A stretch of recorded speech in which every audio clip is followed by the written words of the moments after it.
الرحمن الرحيم. Harinya dia di hari Jumat, dia baca terus. Baca pertama dengan pandangan tilawah, terus kadang-kadang dia menggunakan handphone ini untuk simak, dengar tilawahnya. 6 bulan hafaz suratul Kahfi. Dan ini sesuatu kemudahan yang diberikan oleh Allah Subhanahu wa taala. Wat-tikrar yu'allimu syuttar. Ada sebuah kata, mengulangi berkali-kali akan memberikan banyak pelajaran dan mudah untuk menghafalnya. Jadi sakinah, ketenangan. Yang kedua, sakinah adalah tambahan iman. Allah menambahkan iman di atas iman yang sudah ada. Itu sakinah. Huwa alladhi anzala as-sakinata fi qulubil mu'minina liyazdadu imanan ma'a imanihim. Allah menurunkan sakinah di hati mereka orang beriman agar menambah iman di atas iman mereka. Berarti sakinah membawa tambahan iman untuk kita. Itu manfaat majlis ilmu. Jadi yang pertama, hadiah pertama, menghadiri majlis ilmu, majlis zikir apa? Sakinah. Yang kedua, wa ghasyiyatuhumur rahmah. Allah menurunkan rahmat. Adem kalau kita duduk di majlis ilmu. Terasa hatinya nikmat. Bahkan terasa lebih rileks. Tidak tenang, santai. Itu apa? Perasaan itu rahmat turun. Rahmat dari Allah. Jamaah sekalian, sungguh kita sangat membutuhkan rahmat Allah di setiap waktu, setiap saat. Beribadah, menjalani tugas, mencari nafkah rezeki. Kita dalam rumah tangga, kita mengurusi anak, mengurusi diri sendiri. Ini sangat membutuhkan rahmat dari Allah SWT. Kalau bukan rahmat dari Allah, kita tidak bisa apa-apa. Bahkan salah satu yang menjaminkan rahmat adalah kita rutin menghadiri majlis ilmu, majlis zikir. Dan majlis ilmu, Bapak Ibu, jamaah sekalian, bukan hanya harus di masjid seperti ini. Anda bisa masing-masing bikin majlis ilmu di rumah. Tidak harus membuat, oh maaf saya kan orang kemampuannya terbatas, kalau saya bikin majlis ilmu di rumah, nanti gimana saya layani jamaah? Dah usah undang jamaah, majlis ilmu bapa, ibu, anak sama, sudah cukup 3 orang, 4 orang sudah cukup. Suami, istri, 2 anak duduk bersama-sama. Bapa buka Al-Quran, baca 1 ayat, ibu bacaan terjemahannya, sallallahu barak, sudah selesai. Wassalamualaikum warahmatullahi wabarakatuh. Wabillahi taufiq wal hidayah. Bobar. Itu majlis ilmu namanya. Majlis ilmu. Apalagi kalau kita duduk dengan niat betul-betul ingin mendapatkan ilmu yang bermanfaat. Besok ganti tugas, ibu besok yang bacain hadisnya. Boleh 1 hari 1 ayat, besoknya 1 hari 1 hadis. Ibu yang baca, besok tugasin anak. Dari situlah anak-anak boleh bisa belajar agama dan bisa berani mempelajari dan menggali sendiri ketika kita memberikan kesempatan. Jangan kita hanya aja yang jadi imam. Saya belajar bisa jadi imam sejak kecil karena kami di usia 5 tahun, 6 tahun, ketika kami proses belajar Al-Quran, ayah kami suka mengajak kita salat duha berjamaah dan yang menjadi imam adalah anak-anak, adik-adik kita. Giliran saya 2 rakaat, adik saya 2 rakaat, adik saya 2 rakaat, seterusnya. Setiap hari bertahun-tahun, alhamdulillah sekarang 7 dari adik-adik saya jadi imam-imam di tanah suci. Didatangkan ke Indonesia, mereka masing-masing jadi imam. Dan ini tidak langsung datang turunnya jadi imam atau turun wahyu jadi imam, kun fayakun jadi imam. Terlatih sambil menjadi biasa, menjadi berani. Bahkan kami disediain mic, ada speaker. Ini pas di masjid, karena kami punya masjid di Madinah. Ketika jamaah mulai bobar, sudah kami kunci masjid. Kami hidupin speaker, tapi suara dalam, tidak ada suara keluar. Jangan sampai ini ada salat baru ini nanti orang jamaah dengar. Pas kita tutup masjid, hidupin speaker di luar, dalam, kemudian saya jadi imam. Bisa merasakan, Masya Allah, ada suara, ada miknya, ada ini. Kadang-kadang ayah saya sengaja memberikan jubbah, ditambah sorban, ditambah jubbah. Ini benar-benar sudes kecil. Ini semua sesuatu usaha. Tidak akan datang kun fayakun menjadi semua jadi, tidak bisa. Allah melihat ada usaha ikhtiar kita, baru Allah akan membukakan jalan dan kemudahan agar bisa mendapatkan anak dan keturunan yang saleh-salihah. Ayah ibu saya bukan penghafal Quran. Ayah ibu saya bukan ulama, ayah ibu saya bukan kiai, ayah ibu saya tidak pernah belajar sekolah, ayah saya belajar sekolah sampai kelas 3 SD, ibu saya sama sekali tidak pernah sekolah. Sampai usia 40 tahun masih buta huruf, tidak bisa baca Quran. Ayo coba lihat, orang Arab aja tidak bisa baca Quran, gimana orang Indonesia?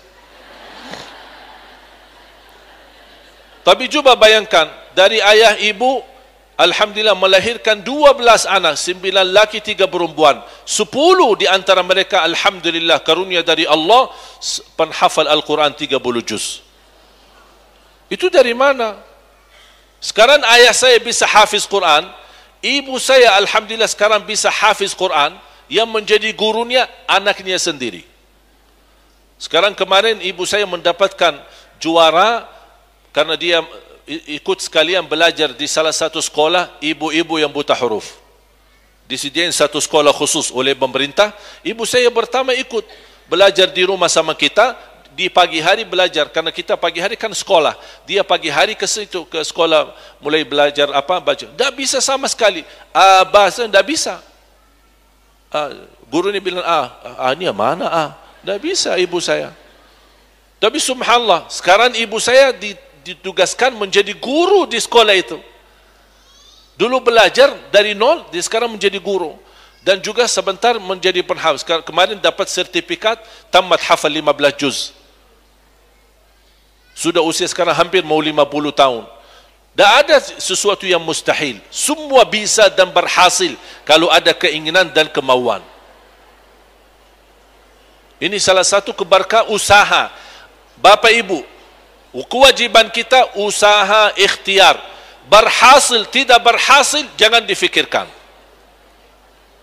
Yang penting anda berusaha. Jangan anda berkata, aku sudah berusaha, aku tidak berhasil, sudah putus asa. Tidak boleh. Jangan menunggu hasilnya, tapi anda tunjukkan ikhtiar dan usahanya. Dan ini salah satu yang membantu kita selalu mendapatkan rahmat, majlis ilmu. Termasuk kita di rumah, bikin majlis ilmu, bawain pembantu, ada supir kita, ayo duduk sama-sama, ikut duduk bareng. Saya dapat hari ini amalan, saya dapat hari ini hadiah dari habis majlis ilmu. Sebarkan. Anda bisa jadi belajar ilmu dan juga mendakwa orang lain. Walaupun anda dakwain cuma satu amalan, itulah ilmu yang saya dapat. Saya tidak bisa banyak. Berarti kita terus bisa menyebarkan kebaikan kepada orang lain, terutama keluarga kita. Yang tidak bisa kumpulkan dengan keluarga, alhamdulillah, sekarang aja kita duduk bersama keluarga tapi masing-masing punya handphone. Ayah ada di sampingnya, ibunya di depan TV-nya, anak masing-masing di kamar atau di ruang depan, tapi masing-masing punya handphone. Megang handphone, sibuk, tidak tabah muka. Kapan ditabah muka? Pas bangun tidur. Sehari, udah kesempatan, karena anak kita terlalu banyak megang handphone, share-lah amalan-amalan yang bermanfaat agar mereka bisa baca. Begitu kita share dan kirimkan, kita tanya, sudah amalkan belum nak? Ingatkan. Hadiah yang ketiga di majlis ilmu, wa haffathumul malaika. Allah hadirkan malaikat di majlis kita. Saya berani bersumpah, ada malaikat hadir di majlis kita walaupun saya tidak melihat. Saya tidak bisa pandangi malaikat, tapi saya percaya dan yakin malaikat hadir di majlis ini. Kenapa saya percaya dan yakin? Karena itu bersabda Rasulullah sallallahu alaihi wasallam, wa dzakarahumullahu fi man indah. Yang keempat, dan menurut saya yang keempat ini itulah yang termulia di antara semua hadiah, karena ada 5 hadiah. Yang pertama, sakinah, dapat sakinah, ketenangan. Yang kedua, rahmat dari Allah Subhanahu wa taala. Yang ketiga, malaika, dihadiri oleh malaika. Yang keempat, wa dzakarahumullahu fi man indah, Allah menyebutkan nama kita masing-masing. Kalau disebut nama kita oleh presiden, senang enggak? Gimana kalau disebut nama kita oleh Allah?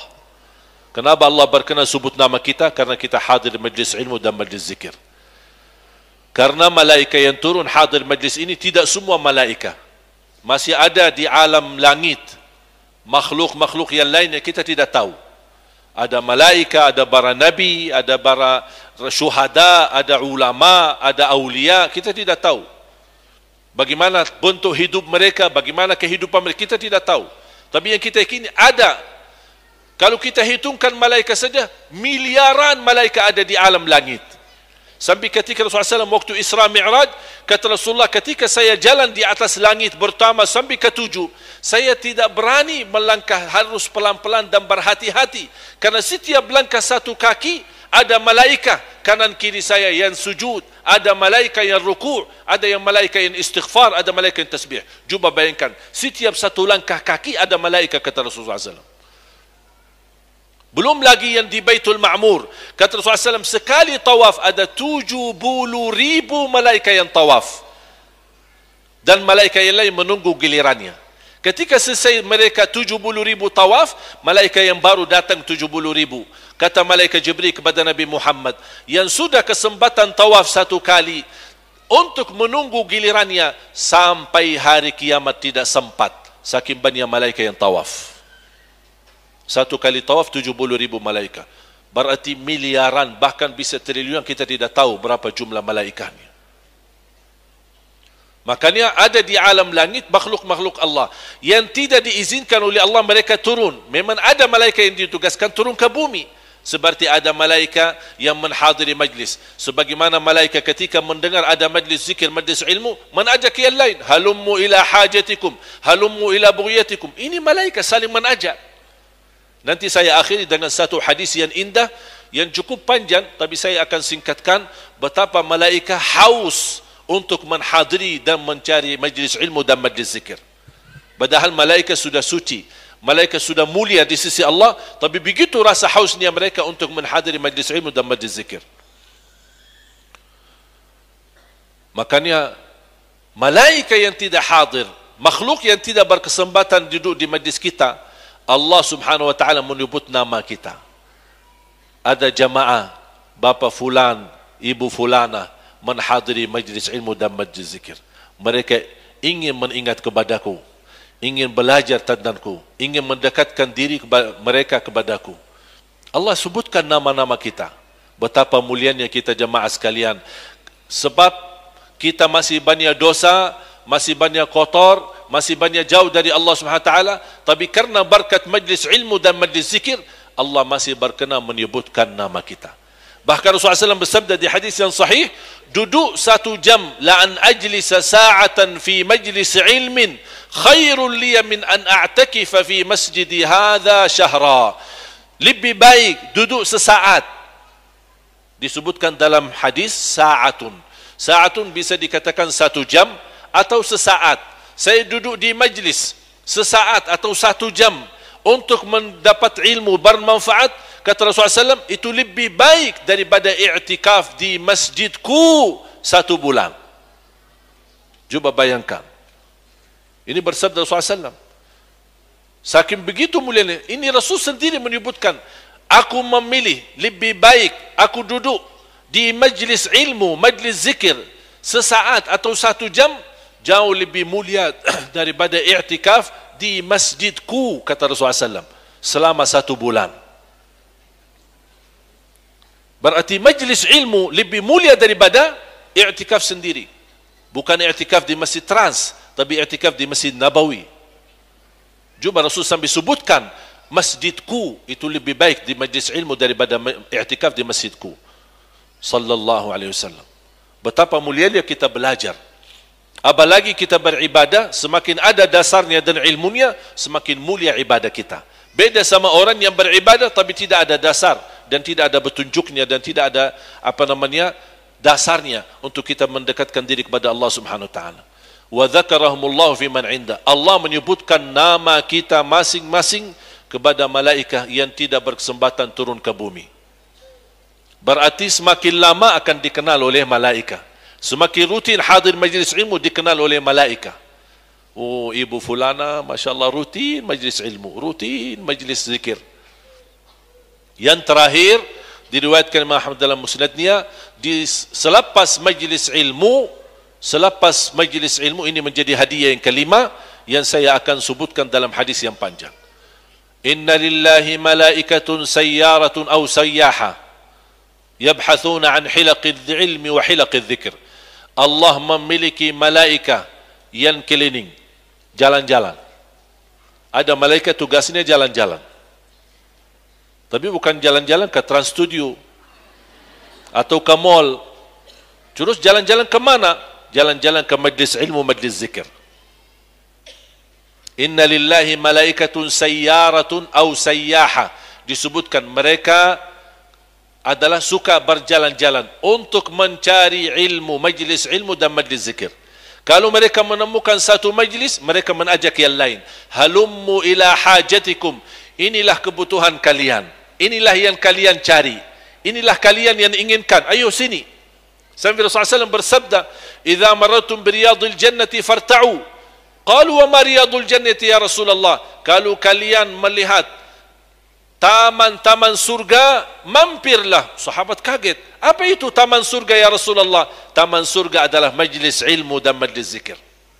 Berarti selama kita duduk di majlis ilmu dan majlis zikir, seolah-olah kita duduk di dalam taman surga Allah Subhanahu wa taala. Halummu ila hajatikum. Ayo, malaikat menajak. Mari, inilah kebutuhan kami. Inilah yang kami inginkan. Menghadiri majlis ilmu. Begitu mereka selesai tugas, mereka naik. Dan saya menajak Bapak Ibu dan saya akhiri cerita yang terindah. Dialog antara Allah dan malaikatnya. Malaikat yang tugasnya keliling, jalan-jalan di bumi, mencari majlis ilmu, majlis zikir, mereka kembali ke bumi, ke langit. Allah bertanya dari mana mereka dan Allah lebih tahu dari mana. Tapi kenapa di sini bisa diterangkan cerita supaya menjadi pelajaran buat kita. Allah tanya sama malaikatnya dan Allah mengetahui segala sesuatu yang dilakukan oleh malaikat. Dari mana kalian? Malaikat menjawab, kami dari bumi. Apa yang kalian lakukan? Kami mencari majlis ilmu dan majlis zikir. Dan kami menemukan satu majlis dan kami duduk di situ. Allah tanya, apa yang dilakukan oleh hamba-hambaku di majlis ini? Mereka berkata, kalian menyebutkan namamu, mengagungkanmu. Apa kata Allah Subhanahu wa taala? Wahai malaikat, hamba-hambaku di majlis ini mengagungkanku, memuliakanku. Apakah pernah mereka melihatku? Sekarang saya bertanya, apakah pernah ibu bapa melihat Allah? Pernah bertemu Allah? Berjumpa dengan Allah? Cinta enggak sama Allah? Berkenan berzikir setiap saat? Menyebutkan namanya? Allah tanya sama malaikat, apakah pernah mereka melihatku? Kata malaikat, ya Allah tidak pernah melihatku. Melihatmu ya Allah. Allah bertanya lagi sama malaikat, bagaimana kalau mereka melihatku? Kata malaikat, pasti akan jauh lebih indah zikirnya kepadamu dan menyebutkan namamu. Apa yang mereka inginkan? Kata malaikat, mereka menyebutkan dalam doanya, memohon surgamu ya Allah. Allah bertanya lagi sama malaikatnya, apakah pernah mereka melihat surgaku? Kita belum pernah melihat surga Allah. Tapi begitu rasa rindu menjadi ahli surga. Siapa yang tidak mau jadi surga? Siapa yang tidak mau menjadi ahli surga? Siapa yang tidak mau duduk bersama Siti Aisyah bagi wanita-wanita? Bersama Siti Khadijah? Bersama istri-istri SAW duduk bareng? Bisa jalan-jalan di dalam surga-surga Allah. Walaupun tidak ada Tanah Abang di sana, tapi tidak apa-apa, bisa jalan-jalan kemana gitu. Duduk bareng, makan bareng, subhanallah, indahnya luar biasa. Bisa duduk bersama Rasulullah SAW, mendengar Rasulullah SAW, dan di situ nanti di surga, tidak ada ibadah lagi. Tidak ada ruku', tidak ada sujud. Tidak ada orang berkata, aku ingin tahajud. Pas selama di dunia saya suka tahajud, sekarang saya ingin tahajud. Tak akan muncul keinginan itu. Karena surga bukan tempat ibadah, tapi surga tempat balasan Allah atas usaha kalian selama di dunia. Makanya jangan sia-siakan waktumu di dunia ini. Karena ini lagi menghadapi ujian. Ujian nasional, ya bisa dikatakan nasional. Ujian, dan kita akan melihat hasil apakah naik kelas atau tidak nanti di dalam surga Allah. Makanya jangan sia-siakan waktunya. Kata Allah Subhanahu wa taala, bagaimana kalau mereka melihat surgaku? Kata malaikat, pasti akan jauh lebih merindukan surgamu ya Allah. Apa yang mereka takut? Allah bertanya lagi sama malaikat. Malaikat berkata, hamba-hambamu takut disiksa di dalam neraka. Takut neraka? Kau takut sih? Imam pernah lihat neraka? Pernah mampir ke sana? Mau mampir? Sebentar. Biar dirasain. Saya sering perhatikan ketika ada seorang imam berdoa, sampai panjangnya doa, makmum pada